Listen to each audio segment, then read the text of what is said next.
in place the policies and sustainability measures that protect participation, strengthen accountability, and build a governance system that honors every voice and leaves no one behind.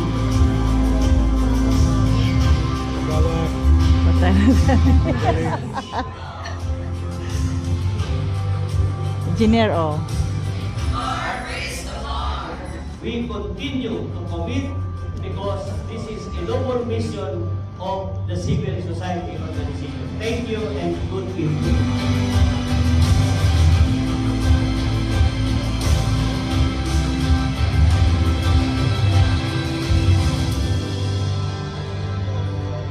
Para sa bayan, para sa tao, sama-sama tayong magtagumpay. Maraming salamat po. Mabuhay po tayong lahat at mabuhay po ang bagong Pilipinas.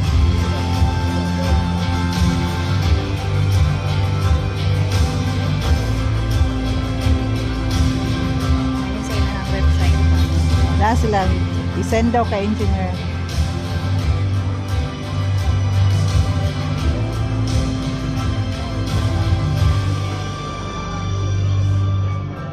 And once again,